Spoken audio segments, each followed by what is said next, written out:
السلام علیکم دوستو، کیسے ہیں آپ سب لوگ؟ امید ہے آپ سب لوگ خیریت سے ہوں گے۔ آج کی ویڈیو میں ہم ذکر کریں گے نبی صلی اللہ علیہ وآلہ وسلم کے ساتھ قریش کی بدسلوکیاں۔ مکہ میں ابو لہب حضور صلی اللہ علیہ وآلہ وسلم کا قریب ترین ہمسایہ تھا۔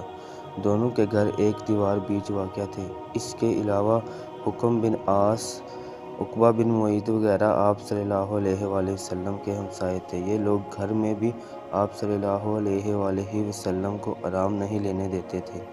آپ صلی اللہ علیہ وآلہ وسلم کبھی نماز پڑھ رہے ہوتے تو یہ اوپر سے بکری کا بوجھ آپ صلی اللہ علیہ وآلہ وسلم پر پھینک دیتے۔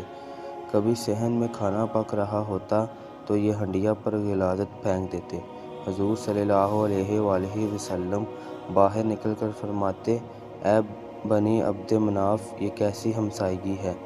ابو لہب کی بیوی ام جمیل، ابو سفیان کی بہن، نے یہ تو مستقل وتیرہ ہی اختیار کر رکھا تھا کہ راتوں کو آپ صلی اللہ علیہ وآلہ وسلم کے گھر کے دروازے کے سامنے ہاردار جھاڑیاں لا کر ڈال دیتی تاکہ صبح سویرے جب آپ صلی اللہ علیہ وآلہ وسلم یا آپ صلی اللہ علیہ وسلم کے بچے باہر نکلیں تو کوئی کانٹا آپ کے پاؤں میں چبھ جائے۔